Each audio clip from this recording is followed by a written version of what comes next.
Hello signal ಸಿಕ್ತು.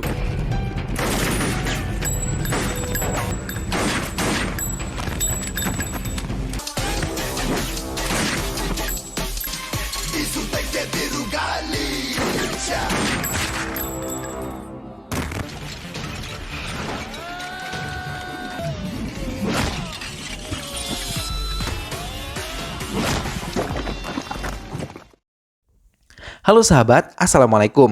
Apa kabar? Semoga sehat selalu dan senantiasa berbahagia. Terima kasih sudah subscribe dan selalu setia menyimak video-video SLMTTV. Semoga Tuhan Yang Maha Kuasa selalu memberikan rezeki yang melimpah ruah dan juga berkah, serta kemudahan urusan untuk sahabat semua. Kali ini SLMTTV akan berbagi cerita tentang sebuah film yang berjudul Takar.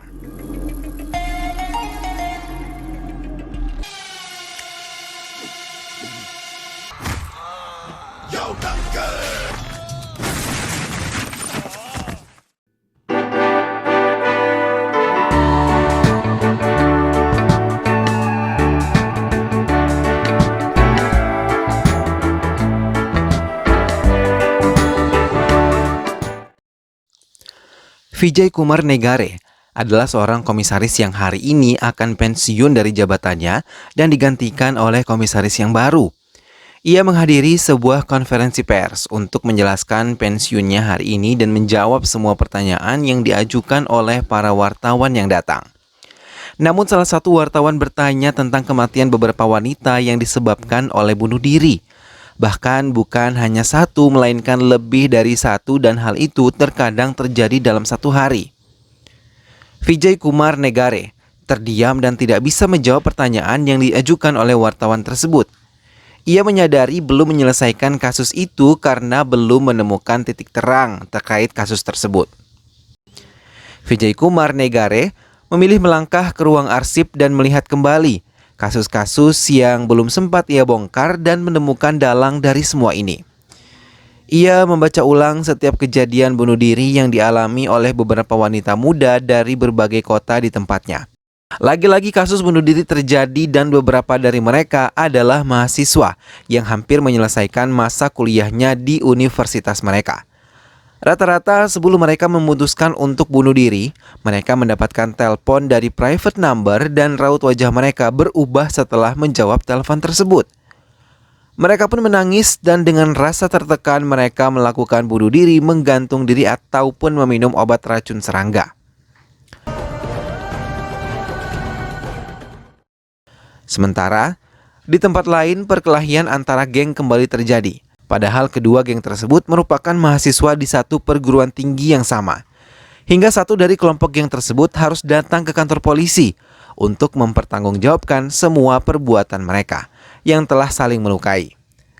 Mereka yang diketuai oleh Satyuki atau yang biasa dipanggil Onte merasa dirinya benar dan tidak melakukan kesalahan. Namun Ibu Satyuki yang merupakan seorang pengacara datang dengan cepat untuk menjamin putranya dan semua teman-temannya hingga mereka bisa kembali bebas. Sesampainya di rumah, ayah Satyuki yang merupakan anggota polisi langsung meracau karena seringkali Satyuki masuk ke penjara akibat sering berkelahi. Namun berulang kali ibunya selalu membela dan menjamin putranya yang membuat ayahnya kesal. Ayahnya hanya terdiam dan membiarkan istri serta putranya berlalu. Lagi-lagi Satyuki mendapat serangan dari musuhnya ketika ia tengah berada di halte bus. Namun dengan mudah ia mampu melumpuhkan mereka semua.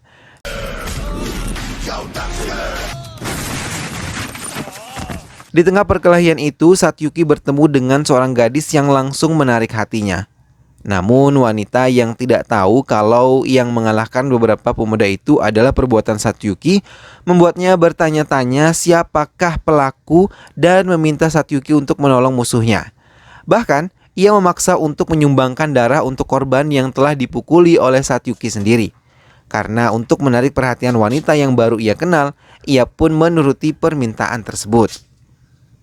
Komisaris Vijay kembali membuka kasus yang ia tutup tentang kasus bunuh diri yang dilakukan 6 remaja baru-baru ini. Ia yang seharusnya tengah menikmati masa pensiun, terpaksa harus menundanya karena ia masih memikirkan kasus yang tengah terjadi dan belum bisa diselesaikan. Ia masih merasa bingung karena kematian 6 remaja tersebut tepat di hari yang sama. Namun mereka masih belum bisa menemukan motif dari bunuh diri yang mereka lakukan. Case should come to an end. Understand? Vijay akhirnya meminta bantuan kepada Satyuki yang kebetulan saat itu berada di kantor polisi. Namun sebelum Vijay memberitahu maksudnya, Vijay malah tanpa sengaja membantunya memecahkan kasus pembunuhan yang tengah dibahas oleh Vijay dengan inspekturnya.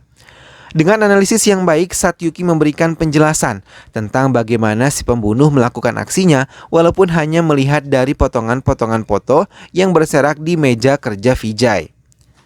Melihat bakat yang dimiliki, Satyuki membuat Vijay yakin untuk meminta pertolongan kepadanya, menjadi salah satu informan baginya tentang kematian para remaja yang belum menemukan titik terang. Satyuki mengiyakan keinginan Vijay Kumar untuk menjadi informan dari kepolisian. Namun Satyuki yang mulai merasa jatuh cinta pada gadis yang ia temui beberapa hari lalu benar-benar menarik perhatiannya. Tapi ia sama sekali tidak mengerti cara untuk mengungkapkannya hingga ia memanggil sepupu wanitanya yang bernama Depa. Dengan senang hati, Depa mengajari Satyuki untuk bisa mendekatkan diri pada wanita yang sedang ia sukai. Satyuki pun mulai menjalani tugasnya sebagai informan dari Vijay Kumar.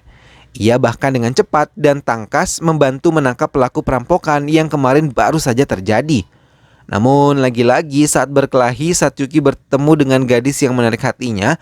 Dan lagi-lagi Satyuki tidak ingin menunjukkan jati diri yang sebenarnya dan terpaksa menolong pelaku penjamretan yang baru saja ia lumpuhkan dan membawa mereka ke rumah sakit.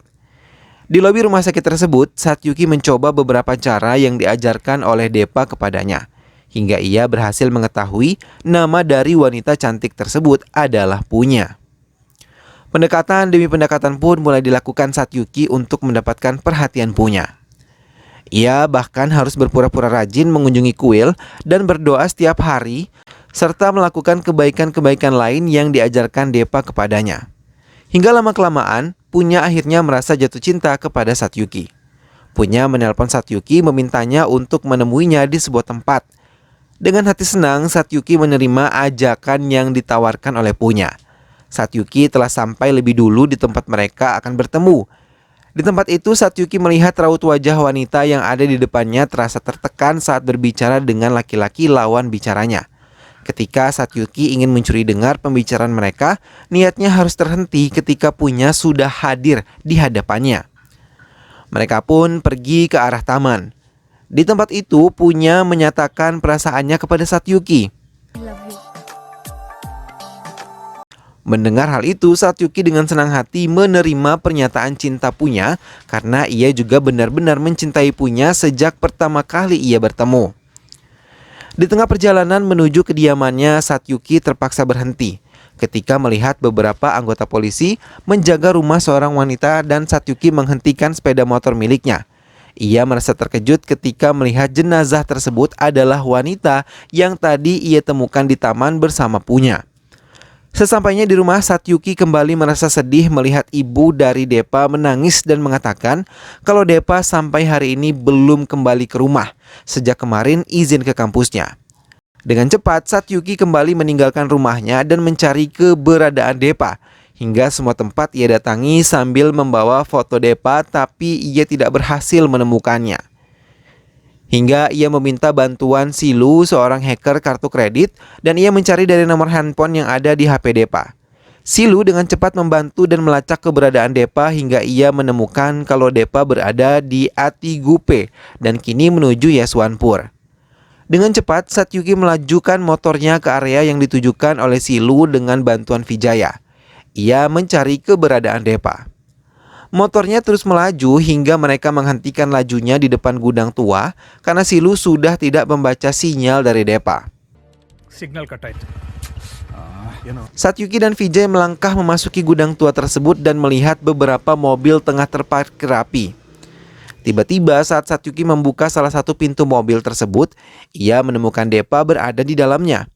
Depa mengatakan kalau laptop miliknya telah disadap, tapi di saat bersamaan, satu peluru berhasil menembus tubuh Depa hingga Depa tewas. Tak lama puluhan pencuri datang untuk menyerang Satyuki dan Vijay dengan senjata api yang mereka miliki. Vijay yang merupakan salah satu anggota polisi langsung mengeluarkan senjata api miliknya dan dibantu Satyuki mereka berhasil menghancurkan semua pelaku.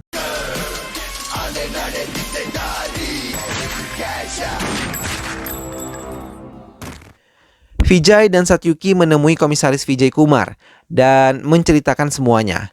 Namun keduanya disalahkan karena tidak meminta bantuan anggota tim lainnya. Tapi Satyuki menjelaskan masalah sebenarnya hingga komisaris Vijay Kumar memakluminya.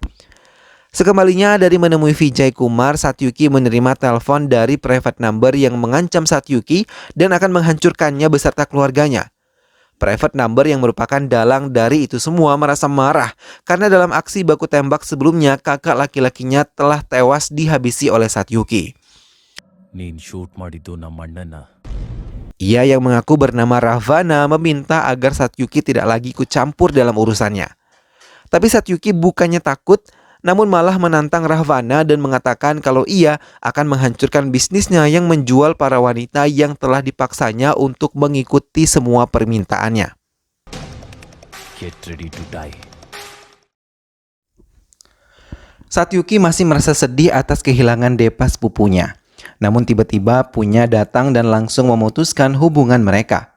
Ia mengatakan kalau ia melihat Satyuki dan Vijaya menghabisi orang-orang tanpa belas kasih. Satyuki mencoba menjelaskannya, tapi Punya sama sekali tidak bisa mendengar hal tersebut hingga meninggalkan Satyuki yang masih bersedih. Satyuki memulai penyelidikan kematian Depa mulai dari memeriksa laptop milik Depa dan semua barang-barang pribadi Depa yang masih tersimpan rapi di kamarnya. Ia dibantu oleh Vijaya dan Silu untuk bisa meringankan langkahnya mencari persembunyian Ravana yang merupakan dalang dari ini semua. Di tengah-tengah penyelidikannya, Punya tiba-tiba menemui Satyuki. Hatinya kini telah tenang dan ia telah mengetahui hal sebenarnya yang telah terjadi. Ia dengan tulus meminta maaf atas apa yang telah ia lakukan dan kesalahpahaman yang terjadi di antara mereka. Saat tengah berbicara berdua, tiba-tiba adik perempuan Satyuki menelpon dan mengabarkan kalau ayah mereka sampai sekarang belum tiba di rumah. Sampatram, yang merupakan ayah Satyuki, mengendarai sepeda motor tuanya dengan perlahan. Namun tiba-tiba gangguan datang mulai dari lampu jalan yang mati dan beberapa orang datang menghancurkan lampu pada sepeda motornya. Tak lama mereka pun mengeluarkan senjata tajam dan bersiap untuk menghabisi Sampatram. Namun di saat bersamaan Satyuki telah tiba hingga ia tidak terlambat untuk menyelamatkan ayah tercintanya. Ia yang telah melumpuhkan para penjahat tersebut membawa ayahnya ke rumah sakit. Lagi-lagi Ravana menelpon Satyuki menggunakan private number dan mengatakan kalau hari ini akan ada 2 korban yang akan bunuh diri di hari yang sama. Mendengar hal itu, Satyuki langsung mengendarai sepeda motornya dengan cepat dan mencari lokasi 2 gadis tersebut.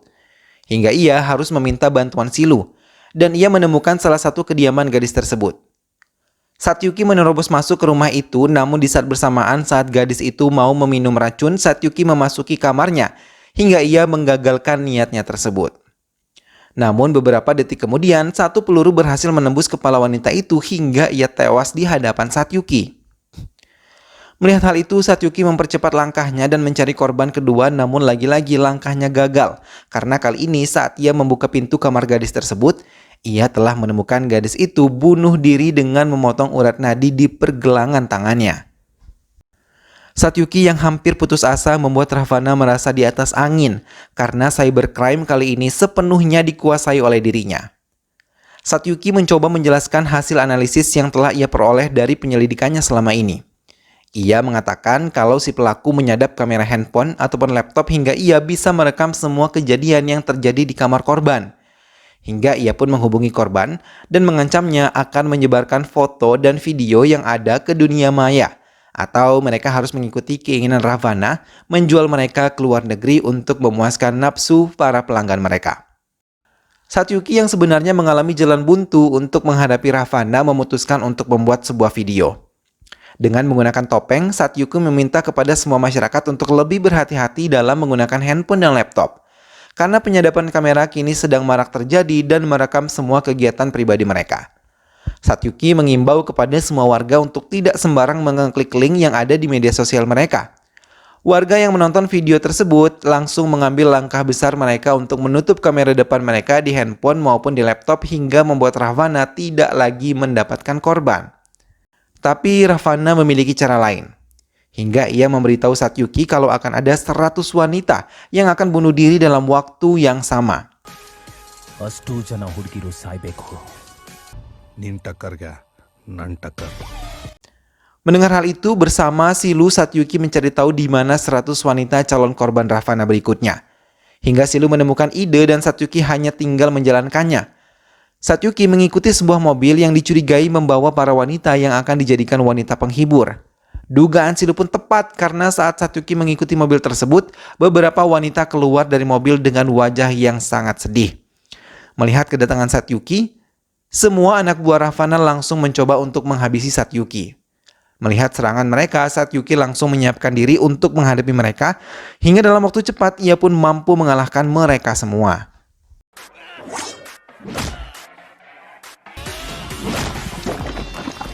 Ravana pun datang dan mulai menghadapi Satyuki dengan kemampuan di atas Satyuki. Hal itu membuat Satyuki terdesak dan berulang kali ia terjatuh dan hampir saja menyerah.